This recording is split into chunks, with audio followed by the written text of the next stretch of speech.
En tout cas, vous rejetez sur l'ancien président la responsabilité politique, morale, totale, exclusive de la rupture. Bien sûr. Exclusive vraiment? Vous ne vous reconnaissez aucune faute, aucune Non, part? personnellement, j'ai tout fait depuis 7 ans pour que nous n'arrivions pas à la rupture.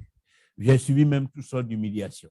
Il s'est trouvé même que, même pour le rencontrer, c'était difficile. Il a refusé de me rencontrer pendant près de 5 ans. C'est seulement en 2019 qu'il a accepté enfin de me recevoir. Et même lorsque je suis arrivé à Paris, on m'a demandé d'aller faire une déclaration sur RFI, que ce n'est pas moi qui suis le parti, que je suis un imposteur, un usurpateur, que c'est le président Gbagbo qui est en réalité le président du parti, avant de pouvoir le rencontrer. J'ai dit non, que je ne peux pas me rabaisser. C'est vrai que je veux l'unité, mais pas à ce prix-là. En tout cas, c'est vrai, il vous a soigneusement évité depuis qu'il est revenu en Côte d'Ivoire. Et avant aussi, vous avez eu pas mal de difficultés pour le voir. Mais entre nous, est-ce que vous trouvez ce palabre à la hauteur des enjeux du pays? Pas du tout. Pas du tout. Et c'est là le drame.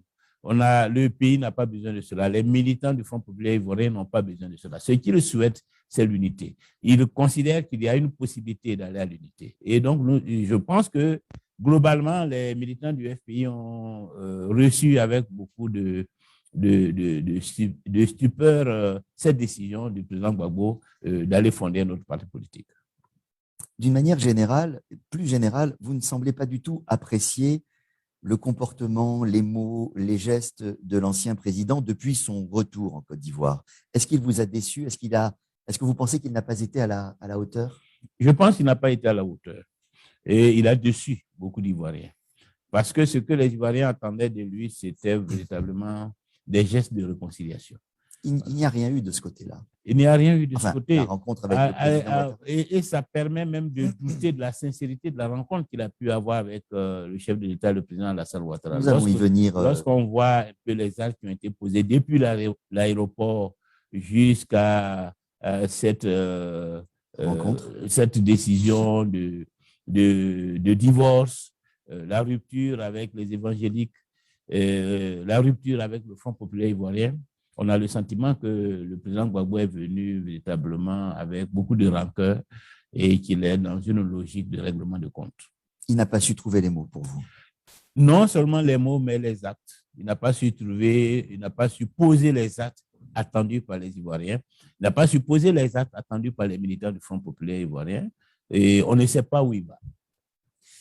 Dans les propos que vous avez prononcés suite au comité central du 14 août, quelque chose m'a frappé, je ne vous le cache pas, c'est une sorte d'émotion. Vous avez rappelé vos premiers engagements dans la clandestinité dans les années 80. Vous avez aussi rappelé les épreuves que vous avez subies et cette rupture, vous en parlez comme de la violence d'un deuil. Pourquoi est-ce que vous avez senti le besoin de vous justifier comme ça? Non, il ne s'agit pas de justifier, mais de témoigner. Et je l'ai fait devant le président Gbagbo lui-même le 3 janvier 2020. Lorsque je l'ai rencontré, j'ai d'abord tenu à lui expliquer pourquoi je courais derrière l'unité. Et je lui ai dit qu'il y avait 3 raisons. Une raison d'ordre personnel, c'est que rien ne me destinait à entrer au FPI. Ni la famille, ni même le contexte. Mais par conviction. Et à un moment où notre région était totalement dominée par le PDCI, je me suis engagé. Et j'avais d'importantes responsabilités dans l'administration. Donc, je prenais beaucoup de risques. Mais par conviction, parce que je pense que notre pays avait besoin de rupture avec le parti unique et de s'engager dans la démocratie, je me suis engagé dans la clandestinité pour le changement avec le Front populaire ivoirien. Et donc, ça n'a pas été apprécié puisque j'avais même mon grand frère qui était maire PDC. Ça a été un moment difficile. Et pendant plus de 10 ans, ça a été de l'incompréhension, des tensions en famille, comme dans la région. Mais nous avons accepté tout cela. Et donc, je lui ai dit, tel que nous avons commencé, il faut que nous finissions dans l'unité. Il ne faut pas que ceux qui m'ont dit dès le départ si je savais où je mettais les pieds, aient raison sur moi et me disent, on t'avait dit. Et donc, pour cette raison, il faut que nous finissions dans l'unité comme nous avons commencé dans l'unité. C'était la première raison. La deuxième raison, c'est le FPI a encore une mission pour le pays. Et puis, troisième raison, lui-même avait besoin de l'unité du FPI pour son image personnelle. Et donc, quand je vois qu'il a fait fi de tout cela et qu'il a organisé la rupture sans état d'âme, j'ai trouvé cela dommage. C'est que Afin Guessan ne faisait plus partie de son schéma politique depuis assez longtemps. C'est ça, c'est ce que je peux penser. Je peux penser que je ne faisais plus partie de son schéma politique, mais parce que j'avais atteint un niveau qu'il considérait comme un niveau concurrent et qu'il le considérait comme une menace je dirais, à son leadership, au fait qu'il veut être le seul qui brille au sein de notre grande famille politique et que toutes les autres têtes doivent être coupées et tout le monde doit se soumettre pour qu'il émerge tout seul. Et je crois que c'est cela la dérive autocratique. Voilà, le culte de la personnalité.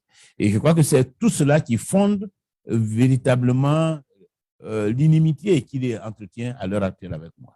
Alors, je voudrais aborder la question de l'avenir du FPI. Vous gagnez sur le tapis vert, d'une certaine manière, puisque Laurent Gbagbo abandonne la bataille juridique, mais est-ce que vous gagnez la bataille politique? La bataille politique a gagné. La bataille politique, elle est devant vous. Elle est devant nous, elle est permanente, elle ne s'arrête jamais. On peut avoir des victoires, mais il faut savoir que c'est de façon permanente qu'il faut entretenir ces victoires. Et donc, la bataille politique la plus importante, c'est l'élection présidentielle de 2025.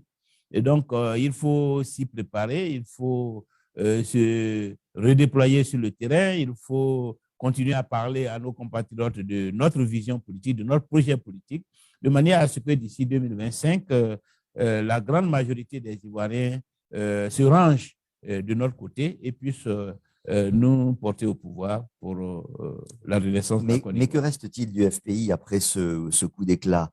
Est-ce que le parti pourra se relever? Oui, bien sûr, le parti existe depuis la chute de notre régime en 2011. Nous sommes toujours sur le terrain. Pour nous, rien n'a changé. Pour nous, la décision ou l'acte posé par le président Gbagbo le 9 août ne change rien à la réalité.